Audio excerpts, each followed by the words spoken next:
Uttar Pradesh elections have always been a big story, but this time round in Assembly elections 2022 has Punjab stolen their thunder. Well, here are a few reasons why this election result has been so significant from the border state.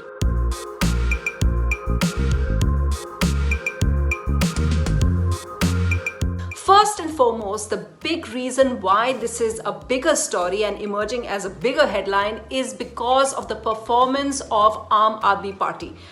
What everyone is focusing on is the fact that it is a relatively new party, just about 10 years since they've come into the scene. Remember, it was only in 2011, 2012 when we saw AAP convener Arvind Kejriwal come into the national scene and protesting in Ramlila Maidan. Now, from there to command 2 states is a phenomenal achievement.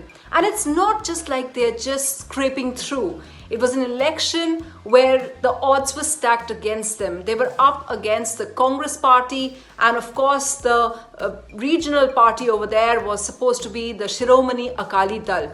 But Arvind Kejriwal and his chief ministerial choice, Bhagwant Mann, have really, with their sweep of the elections, have shown that if there is an alternative party, perhaps nationally, then there's certainly a contender for that. In fact, those are the voices that we're hearing from various leaders of the Aam Aadmi party.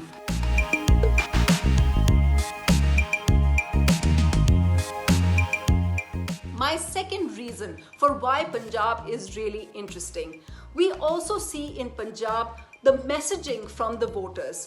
It's a really clear choice that voters refuse to be taken for granted.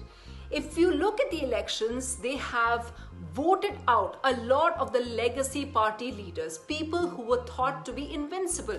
For instance, many of the BADAL family members who are former chief ministers, whether it is Prakash Singh Badal, the 90-year-old patriarch of the Akali Dal family, he's been defeated by a significant margin, and also former chief minister, his son, Sukhbir Singh Badal, has been voted out. This especially at a time when many believe that the Shiromani Dal core voter stays with them.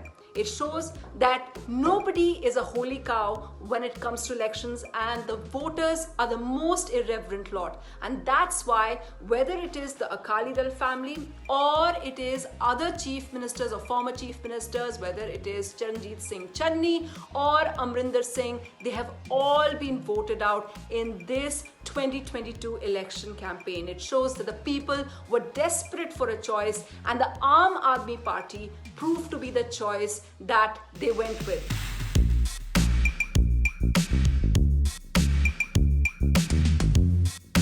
For the first time perhaps in a long time, Amrinder Singh has lost from his own seat, his stronghold of Patiala.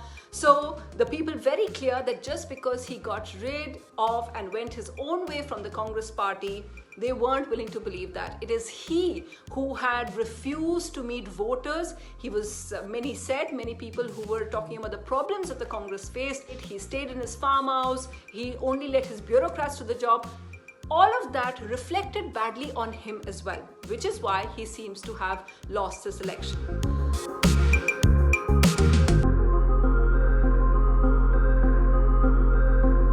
My fourth lesson from the entire Punjab elections is, remember what the Congress said when they chose Charanjit Singh Channi as their chief minister. They felt that because he was a Dalit leader and because Punjab has the highest Dalit population of more than 30%, they felt that they had a ready vote bank with them. Now, obviously, the voters didn't seem to be convinced by that. And the lesson from that is that if you're going to do tokenism, then it certainly doesn't work if that's all you have. If the Congress for 4 years did nothing, instead of making their chief minister work or changing their chief minister in time, it showed that just by playing vote bank politics of having a Dalit chief minister was something that the Congress just didn't find acceptable. And that is why the whole Dalit tag of having the Dalit chief minister there, that kind of a caste combination that they felt that they had done by having him there and also having someone like SIDHU as your PCC chief, all of this really didn't seem to work.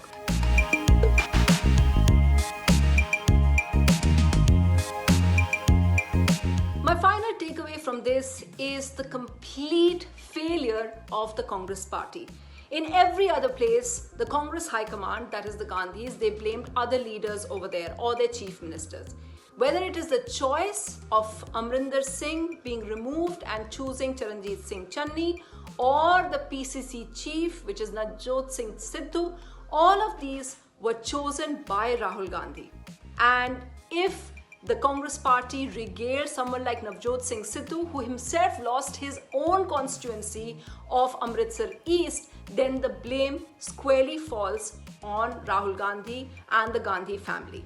And so the party leadership has to come to terms with the fact that they are to blame when it comes to the collapse of the party in Punjab and other parts of the country as well. So in a way, how Congress managed a government that they had, because remember, when the farm law agitation started, everybody felt that this was a complete walkover for the Congress party. It was a great opportunity. So it's an election perhaps which the Congress had and they gave away.